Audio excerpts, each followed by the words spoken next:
I'd been looking forward to this moment all day. My name is Ethan, and I'm 35 years old. I own a successful wine bar in town, a place I built from the ground up, and it had consumed most of my life. But today, I had some rare free time. A last-minute meeting cancellation at work meant I was going home early, and I couldn't help but feel excited about surprising my wife, Melissa. I'd been working long hours lately, and we hadn't had much time together. I had a feeling this quiet evening would do us some good. I pulled up to the house, the warm yellow glow of our porch light inviting me in. But as soon as I opened the door, I felt it, the silence. The house was eerily quiet. No TV on in the background, no clinking of dishes in the kitchen, not even the hum of a conversation. "Melissa," I called out, stepping inside. No response. I looked toward the living room, expecting to see her curled up on the couch, reading a book or watching a show. Nothing. The place was unusually still. I walked toward the bedroom, wondering where she could be. That's when I heard it, just a faint sound at first, like muffled laughter. My curiosity got the best of me. I paused outside the door, straining to hear. It wasn't just a laugh. There was a soft voice I couldn't quite make out. I hesitated. My mind raced with possibilities. I felt a knot in my stomach, but told myself I was overthinking it. It was probably nothing. Maybe she was on the phone or watching something funny. But still, the moment felt off. I gently pushed the door open, careful not to make a sound. And then I saw it. Melissa sitting on the bed, her back to me, holding her phone. But it wasn't just any ordinary moment. She was smiling, her face flushed, as if she were sharing something personal. She quickly turned the phone away when she saw me, trying to hide it as if she were caught doing something she knew she shouldn't. Her face flushed even more when she noticed my presence.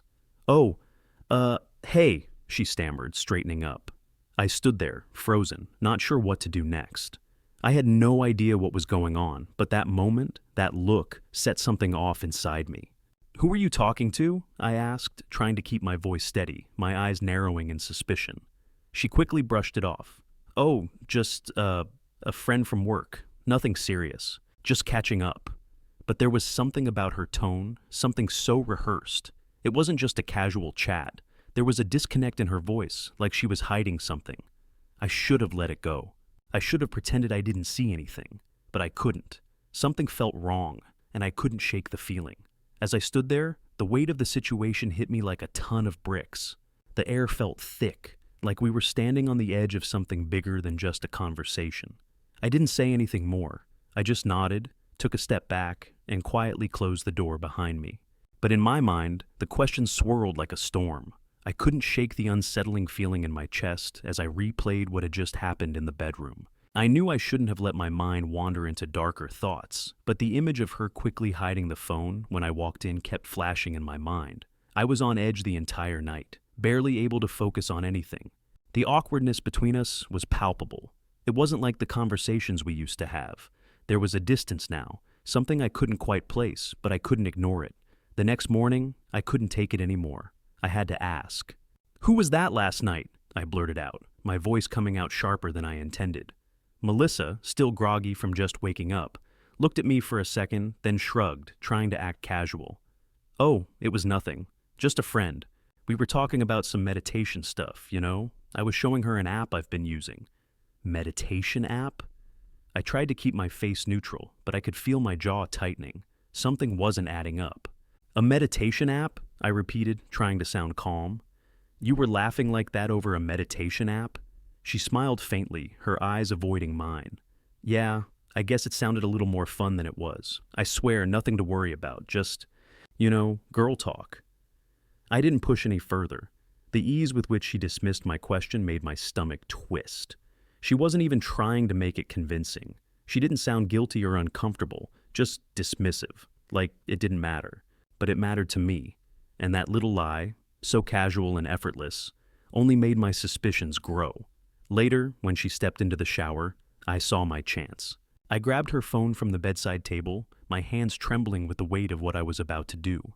I unlocked it easily. Her password was always the same. I knew I shouldn't invade her privacy like this, but the doubt gnawing at me felt like a suffocating weight. I had to know.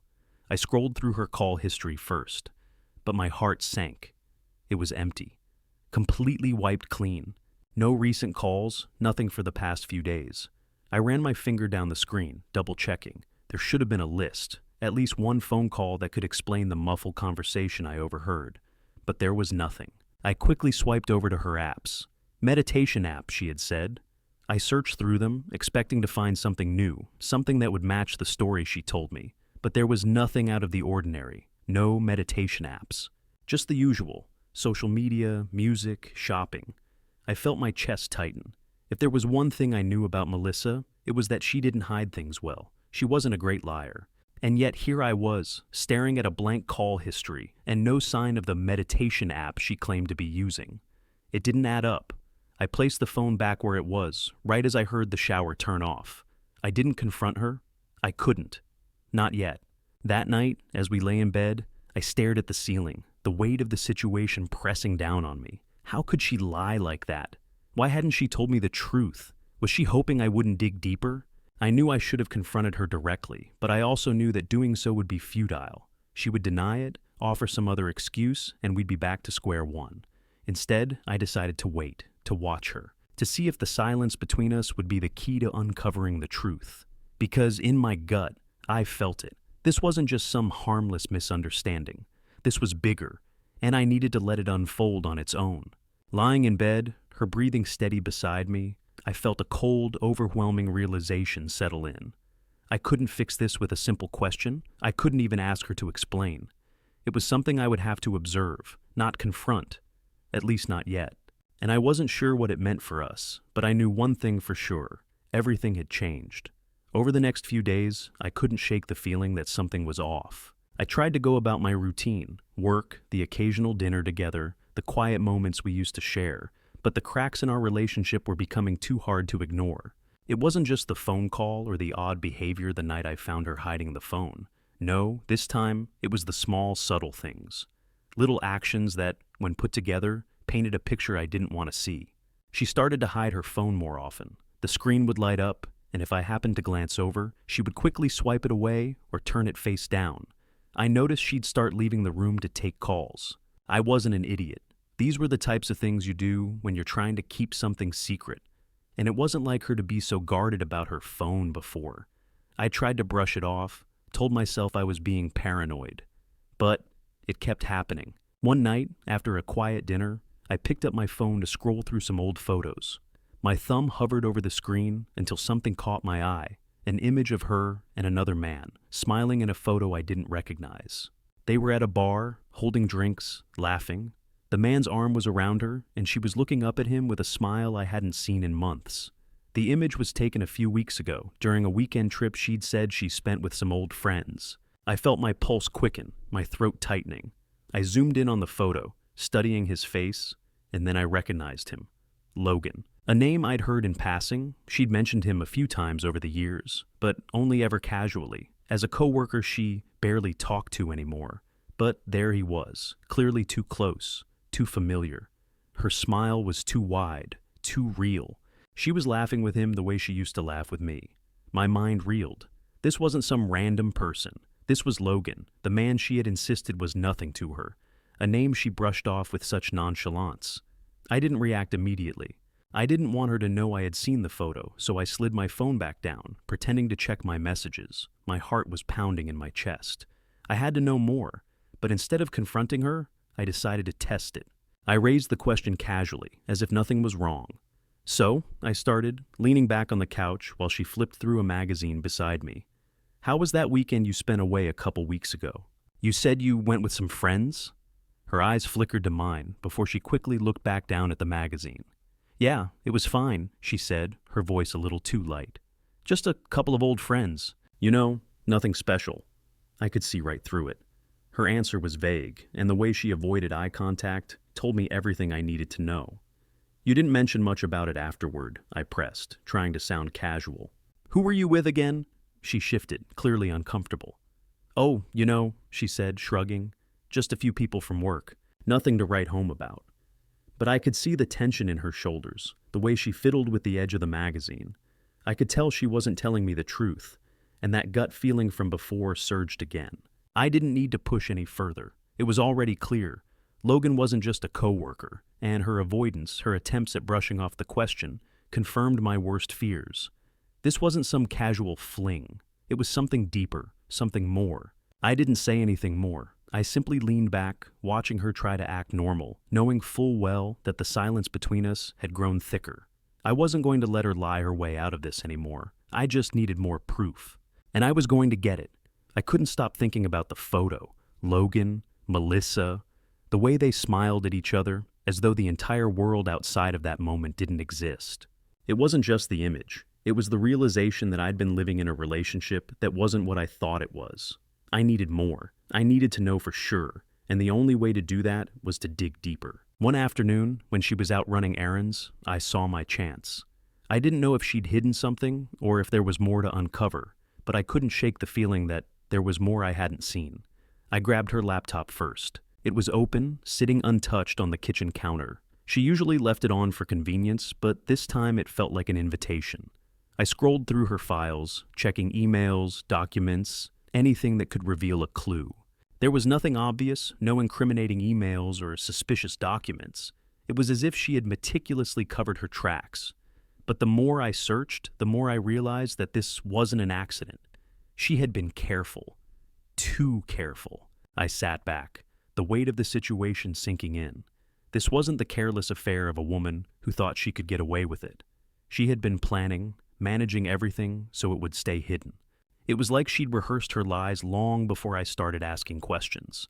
My mind drifted back to a photo on my phone, one of the two of us. It had been taken during a weekend getaway, a time when everything felt right. We were happy. I looked at the photo, remembering the warmth of that moment, and then I felt it, the sickening realization that things had changed. The joy in our lives had evaporated, replaced by something else. The closeness I had once felt with her was gone, and now all I had were remnants of a relationship that no longer felt real.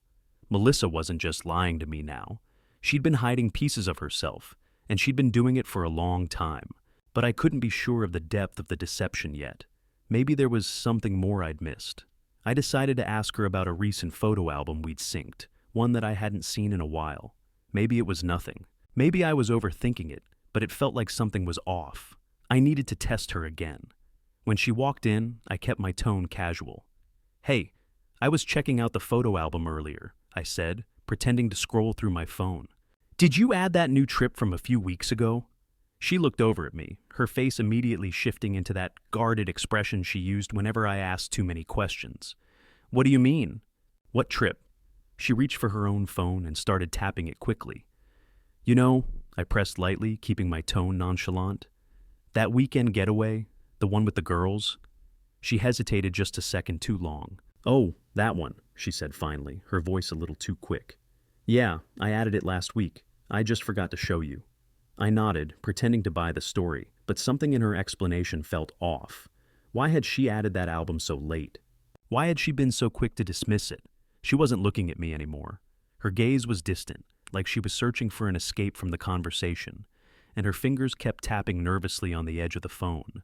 The question I'd asked her, casual, seemingly harmless, had exposed something. The indifference in her answer, the ease with which she dismissed it. It was like she had rehearsed how to handle my doubts, like she was playing a role, not just lying, but pretending everything was still fine. She wasn't hiding just a relationship, she was hiding the person she had become, the person who no longer saw me as a partner, but as someone who wouldn't question her anymore. I felt more than just suspicion now. I felt a deep sense of alienation. The woman who had once been the love of my life wasn't the same person anymore. She had changed, and I hadn't noticed it until now. Or maybe I just refused to see it. I set my phone down and glanced at her. She was already walking away, avoiding my gaze. I knew I wasn't going to get anything more from her. Not without a confrontation, but a confrontation wouldn't work. Not now. She had rehearsed her lies too well, and I could see it in her eyes. There was nothing left to ask her. I was seeing things clearly now. The lies, the coldness, the subtle evasions. It was all part of the same pattern. She'd been preparing for this, and I had been blind to it for far too long. Melissa had always been involved in her work, so when she invited me to the charity event she was attending, I was expecting her to be excited. But when she mentioned it again that morning, there was an odd tone in her voice. "You know, it's really not your scene," she said casually, as she sorted through some papers on the kitchen counter.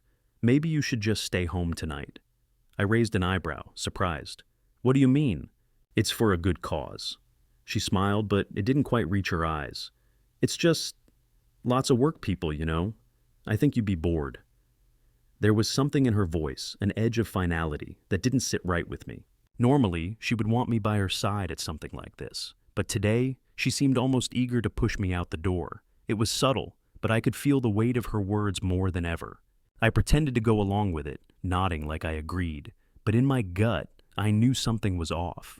Something about her insistence on me staying home felt like she had something to hide. "I'll think about it," I said nonchalantly. "But maybe I'll just swing by for a bit. It's your event, after all." She didn't argue, and that only made me more determined. Something wasn't right, and I couldn't just sit at home, wondering what was going on behind my back.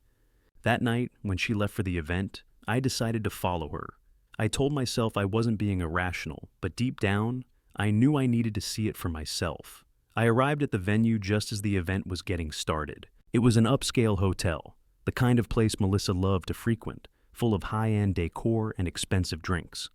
As I stepped inside, I scanned the crowd. There were familiar faces, some of her coworkers, a few clients, but I kept my eyes open for any signs of what I feared. Then I saw her. She was in the center of the dance floor, her eyes sparkling, her face lit up in a smile I hadn't seen in months. And there, right beside her, was Logan, the man she'd claimed to barely speak to at work. They were dancing close, too close for my liking. Logan's hand was around her waist, pulling her in as they swayed to the music. It looked innocent enough at first, just a casual dance, nothing special. But as I watched, something in the way they moved together caught my attention. They weren't just friends. There was an intimacy in their actions that I hadn't seen from her in a long time. The way her hand rested on his chest, the way she laughed softly into his ear. It was too familiar, too comfortable. I took a step back, feeling a sickening knot in my stomach. And then, as if to confirm my worst fears, she slipped something into his jacket pocket. A gesture so subtle, so quick. But it was enough to send a jolt through me. My heart pounded, and for a moment, I couldn't breathe. I watched them for a few moments longer, the weight of the truth sinking in like a stone in my chest. Melissa, the woman I'd shared everything with, had been hiding something from me. Something real, something deep. And here I was, watching it unfold in front of me. Without a word, I turned and quietly left the event. There was no need to make a scene, no need to confront her in the midst of all her friends and coworkers. I had all the confirmation I needed, but before I left, I did one last thing. I went to her sister, who was standing off to the side, chatting with a few people. I handed her the ring that Melissa had once worn so proudly. I didn't say a word, just handed it to her, and she stared at me, confused but silent. It was all I needed to say. I left without another glance, my mind heavy with the realization that the life I thought I was living had never been real. Everything I had built with her, it was built on lies, and now the truth had finally come to light. As I drove home, the weight of the situation settled on my shoulders like a suffocating blanket. I hadn't expected this. I hadn't expected her to betray me, not in this way. But the truth was undeniable. The silence between us had been the loudest thing of all. I knew in that moment that things would never be the same. I had the evidence. There was no more denial. No more lies I could convince myself to believe. After the charity event, I felt like I was walking through a fog, my mind racing with the images of Melissa and Logan dancing, her hand slipping something into his pocket, the reality of her betrayal finally sinking in. When I came home, I was numb. The house was quiet, too quiet. I could hear the faint hum of the refrigerator, the soft whoosh of the AC, but nothing else. No sound of her in the kitchen, no television playing in the background. I walked into the living room where Melissa was flipping through some paperwork, trying to look casual. She didn't even look up at me when I entered. The normalcy of it made me want to scream. She had no idea what I had seen. I stood in the doorway for a moment, just watching her. I could feel the anger building in my chest, but I forced myself to stay calm. I needed to be calm. This wasn't about emotion anymore. It was about the truth. "Melissa," I said, my voice steady but low. She looked up, blinking in surprise. "Oh, hey, I didn't hear you come in." I didn't say anything. I just pulled out my phone and scrolled to the picture. I showed it to her, my finger pointing at the image of her and Logan dancing, her hand on his chest. The smile that was too intimate. The way she had looked at him. "Care to explain this?" I asked. She froze. Her face turned pale, and for a second I could see the panic in her eyes. But then she masked it with a smile, the same smile she'd been giving me for months. Calm, collected, as though everything was fine. "Oh, that?" she said, her voice faltering slightly. "It's nothing, just a silly photo from the event. You know how things get in the moment." She laughed nervously, but it was hollow, empty. I stared at her for a long moment, refusing to let her deflect. "Just a photo? That's all you have to say? What about the way you two were dancing? The way you slipped something into his pocket? Is that nothing too?" She opened her mouth, but no words came out. Her gaze shifted downward, avoiding mine. It was like I had ripped the mask off, and now she didn't know how to put it back on. "You've been seeing him behind my back, haven't you?" I pressed, my voice still calm, but tinged with the bitterness I could no longer hide. "How long has this been going on, Melissa?" She hesitated, her eyes darting around the room, as though she were looking for a way out. It's not what you think," she said, but her voice was weaker now, a crack in the facade she'd built. I never meant for it to happen." "Don't make excuses," I interrupted, my patience running out. "Just tell me the truth. How long, Melissa? How long have you been lying to me?" She swallowed hard. Her face twisted in a way I hadn't seen before, like she was about to crumble, but couldn't quite let herself. "A few months," she whispered almost inaudibly. "It started when things started feeling distant between us. I don't know what happened, but I found comfort in him. He listened to me, understood me in ways you didn't." Her words hit me like a punch. The truth, cold and bitter, settled deep in my chest. "So, you've been seeing him behind my back for months. While I've been working, while I've been here, thinking everything was fine, you've been lying to me." "I never meant to hurt you," she said, her voice breaking now. I needed something, someone." I took a deep breath, trying to keep my composure, but the anger bubbled up again. "You think that excuses it? You think a simple, 'I needed something' is enough to make this all okay? You've been lying, deceiving me, and for what? To make yourself feel better?" She didn't answer. She just stood there, staring at the ground, unable to look me in the eye anymore. I felt the weight of it all settle in my bones, and for a moment, I was numb. This wasn't a bad dream. This was my reality now. I shook my head slowly, a bitter laugh escaping my lips. "I can't do this anymore, Melissa. I've given you everything, my trust, my love, my time, and you've thrown it all away." Her eyes widened. "What are you saying?" "I'm saying I'm done," I said, my voice firm and final. "I can't keep fighting for something that's already gone. I can't fix this. You've already made your choice." She stepped forward, reaching for me, but I pulled back, the distance between us now palpable. "No, Melissa, you don't get to fix this. It's over. I'm done. I have nothing left to give you." Her face crumpled, and for a brief moment, I saw the woman I once loved, the guilt, the sorrow, the regret all pouring out of her. But it was too late. The damage had already been done. I turned and walked out of the room, not looking back. I didn't need to hear her apologies, her excuses. I had already made up my mind. I was done. The apartment was quiet. The silence was almost a relief, like stepping into an oasis after a long, suffocating desert. It wasn't my home, but for the first time in weeks, it felt like mine. I could finally breathe again, without the weight of lies and deceit hanging over me. I settled in easily, more easily than I expected. The room was sparse, the furniture simple, but it was clean. No remnants of memories I didn't want to face. I threw my things onto the bed and stood for a moment in the middle of the room, letting the emptiness wash over me. For the first time in a long time, I felt a little lighter. The following days were a blur of quiet routines. I didn't answer Melissa's texts. I knew it would only allow her to manipulate the narrative, to try and rewrite the story to her liking. The woman I'd married had disappeared, replaced by someone I didn't recognize. I had nothing left to say to her. I spent my mornings running along the park trails, the cool air clearing my head, my body moving in a rhythm I hadn't allowed it for too long. In the afternoons, I'd lose myself in books, sometimes reconnecting with my brother, who had been a quiet source of support during all of this. I didn't talk much about the situation, but he didn't need me to. He knew. It was easier that way.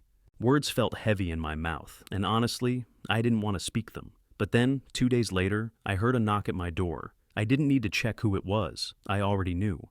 I opened the door, and there she stood, Melissa. She looked tired, her eyes swollen like she hadn't slept. Her posture was defeated, and for a split second I almost felt a twinge of guilt. But that was before she spoke. "I need to talk," she said, her voice shaky but firm.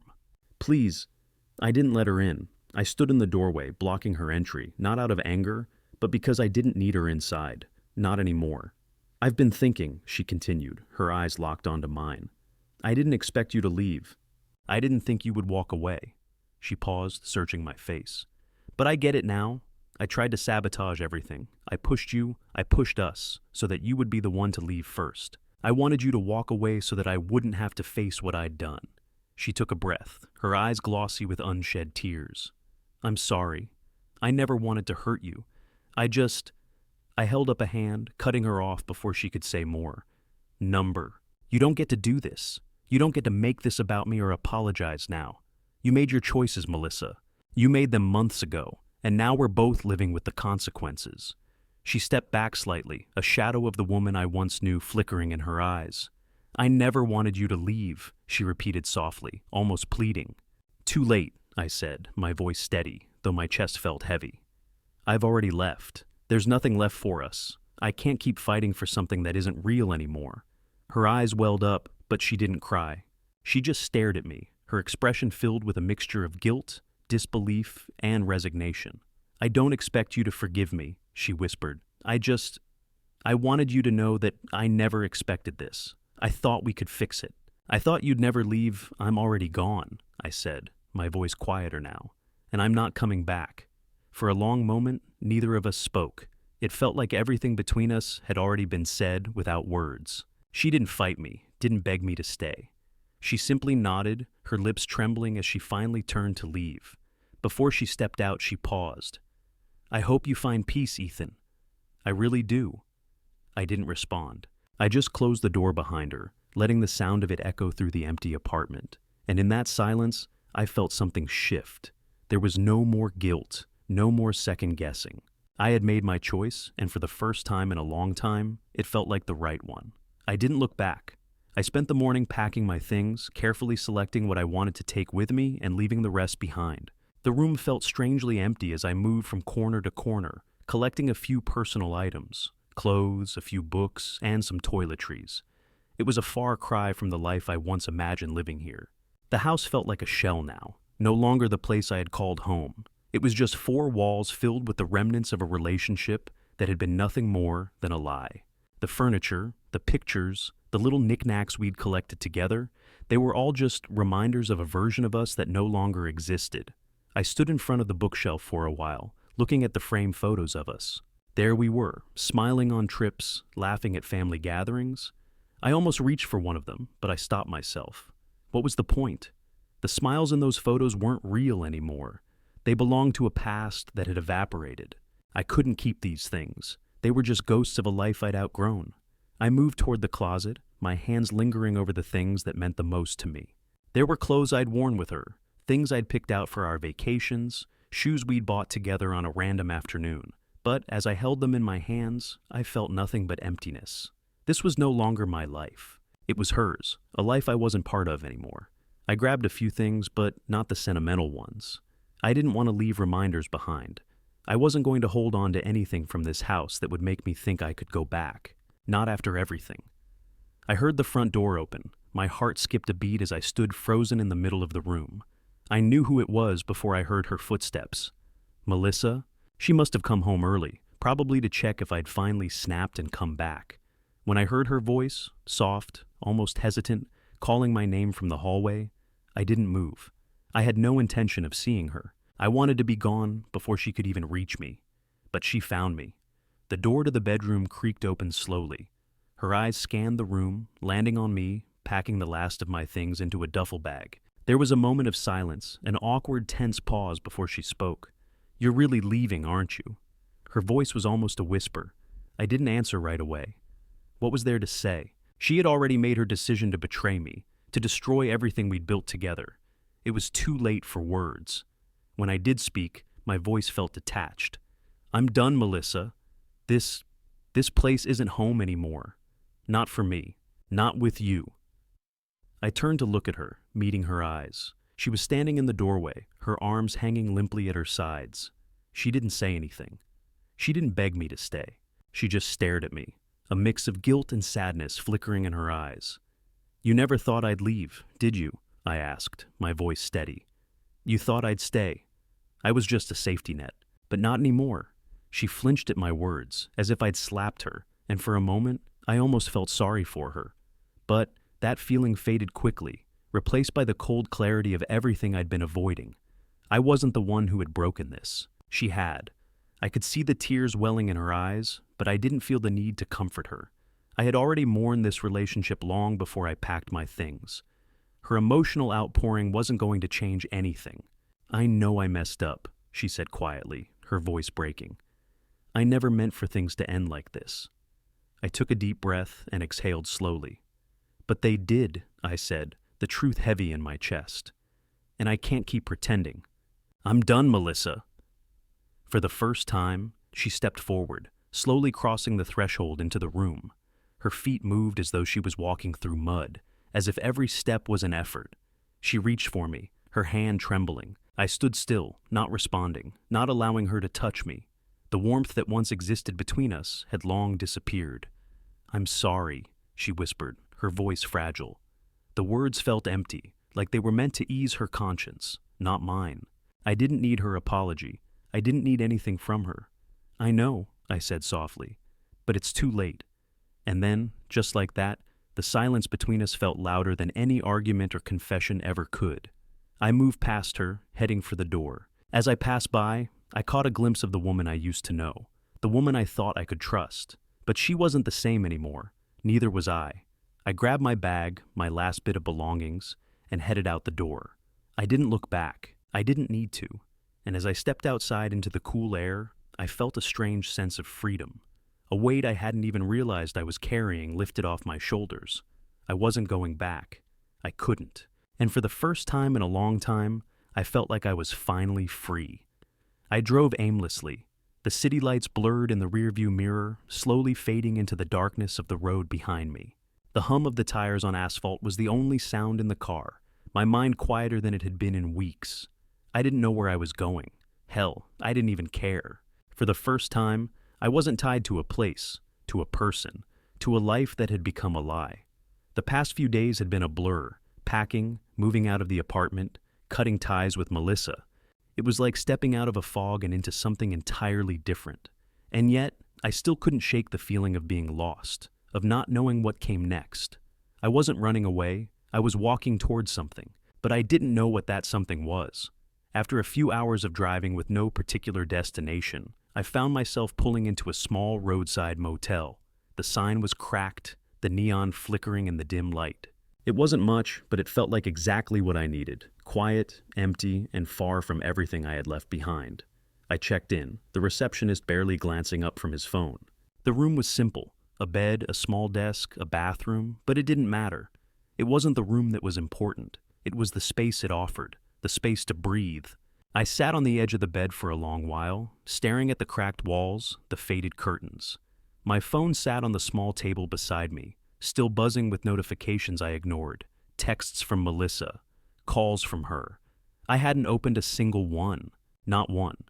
The weight of what had happened, the betrayal, the ending, the silence, was still heavy on my chest.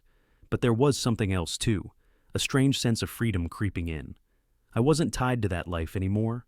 The life I had shared with her, the life I had tried so desperately to hold on to, was over. And now, for the first time, I had a chance to figure out who I was without it. I opened my phone finally, but not to check her messages. I scrolled through old photos of my family, of friends, of moments that still felt real. I came across a picture of my brother and me at a concert, both of us laughing, arms slung around each other. That felt like me. That was a piece of the life I wanted to reclaim, the life before the weight of a broken marriage. The hours drifted by, and with each minute, I felt a little lighter. It wasn't easy. I wasn't pretending like the pain wasn't there, but I was learning to let go of it, to leave behind what no longer served me.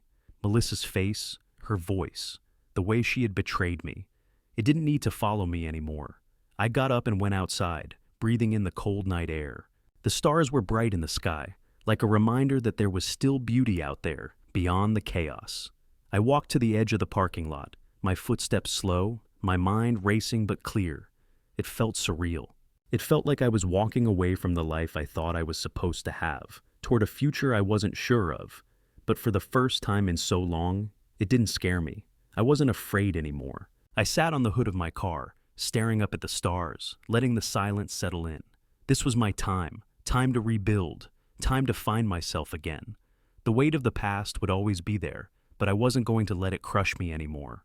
Melissa had tried to sabotage the relationship, tried to make me walk away first, but she hadn't known I was already gone. The moment I saw the truth, the moment I realized what had been happening behind my back, I was already out of that marriage, even if I hadn't physically left yet. I didn't know what would come next. I didn't know where I was headed or what the future held, but for the first time in a long time, I felt free. I turned off my phone, silencing the world around me. I wasn't ready to face the past anymore. It was time to look forward. With that, I got back in my car, started the engine, and drove away. No destination in mind, just the open road ahead, full of endless possibilities. The future was unknown, but for the first time, I didn't feel afraid of it. I was free. And that was enough.